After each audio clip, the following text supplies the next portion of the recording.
some pretty strong words after the game last week. Will we expect that same response at the selection table tonight? Oh no, I suspect that the way we looked at the weekend, it was bitterly disappointing in the contest, and I think that's uncharacteristic of the group we've put together over the last 3, 4, 5 years. So we'll look at round one as a bitterly disappointing performance, but I suspect we'll give the majority of our midfield group in particular the chance to atone. So, but that being said, I mean, we'll hold everyone very accountable for their actions. So we'll give them another opportunity to get out there and get the job done. But we'll be holding everyone accountable from this week onwards, that's for sure. What was the review like, Brad? Was it pretty honest, I imagine?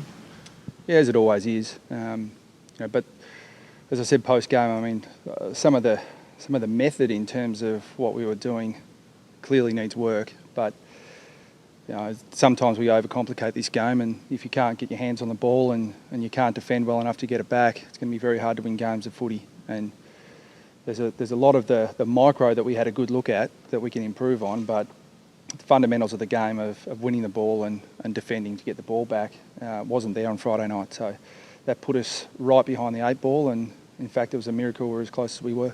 How do you sort of explain? Have you worked out how that's happened? I mean, round one, everyone should be fired up, you'd think. Have you worked out how that happened? Yeah, I don't think it's a lack of, you don't get players who go out and not try at this level. I mean, the effort is there. Some of the effort was misguided though. So I've got no doubt we'll improve on that. But it's a very proud group that we've assembled, and I've got no doubt they'll bounce back. Drew on, I think it was Monday or Tuesday, admitted that perhaps you hadn't learnt to deal with the pressure in pressure situations at different times. Is that a fair comment from your perspective, do you think? Oh, well, look, my comment is that pressure's a privilege.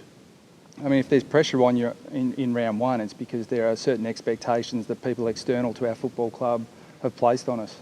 They're not as great as the expectations we put on ourselves.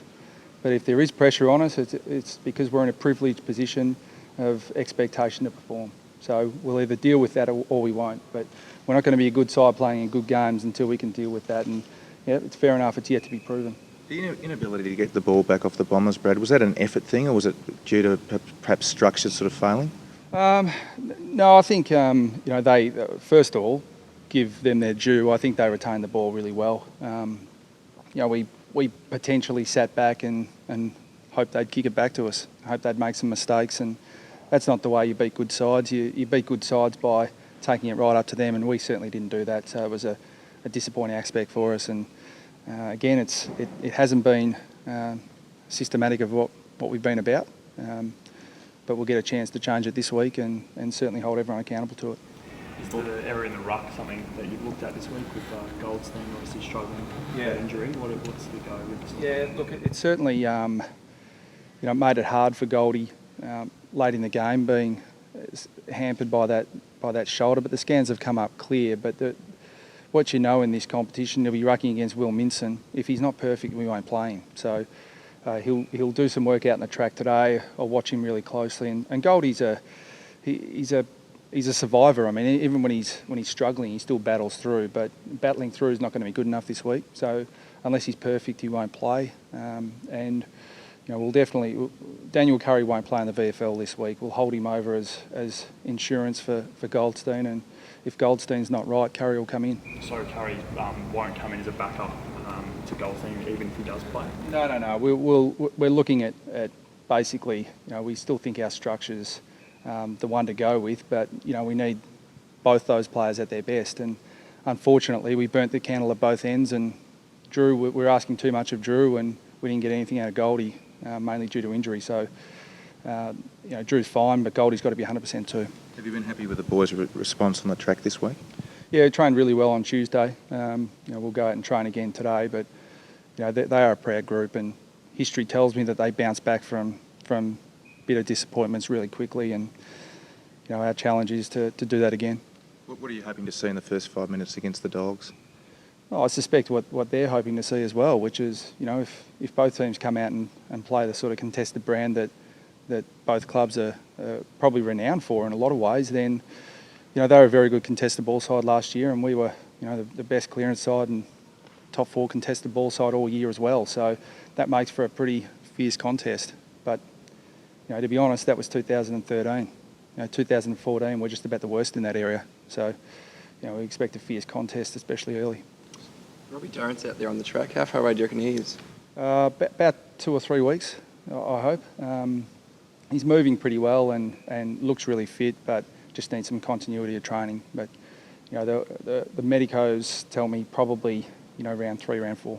Some criticism of Drew Petrie and Brent Harvey in the wake of that loss in terms of their big game performances. Do you think they're big game players?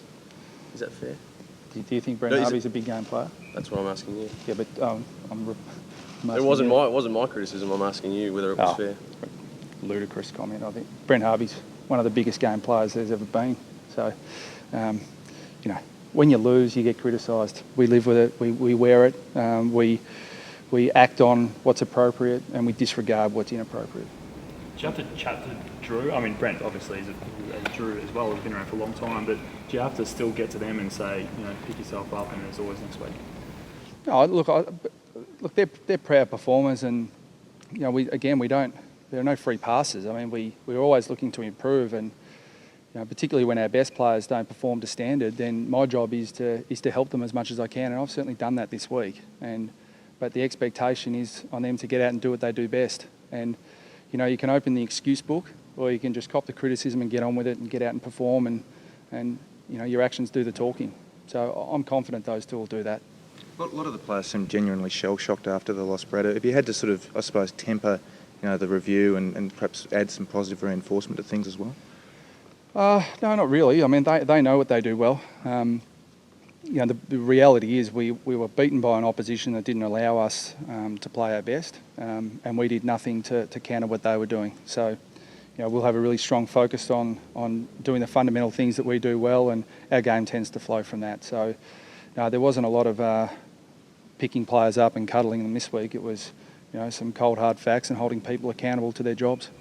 Mad Jack kicked 6 against the Doggies last time he played. Where's he at? And do you see him maybe providing that backup in the ruck as well as the forward option? Yeah, I do. Hopefully in the short to medium term, but definitely in the medium to long term. Look, he had a really good third quarter last week in the VFL. But I said only a week ago that he needed continuity in his game before we brought him in. And look, there is a temptation because he's done the job before against this opposition. But I suspect that we want to see a bit more continuity from him on the training track, and then some VFL form before we bring him in. But he's definitely a medium to long term option for us. There's a few clubs pushing again, probably an old chestnut, Brad, the ability to trade future draft picks. Do you have a view on that? Oh, look, I probably don't. I mean, I think that's a question best directed, at our Chief of Football, Jeff Walsh, and list manager, Cameron Joyce. But what I will say is that player flexibility, I think, has been a good thing for the competition over the last few years, and anything that aids that and aids players in prolonging their career a little bit, and for players who aren't getting opportunities to free things up for them to go elsewhere, does that, and future picks probably gives you a bit of flexibility.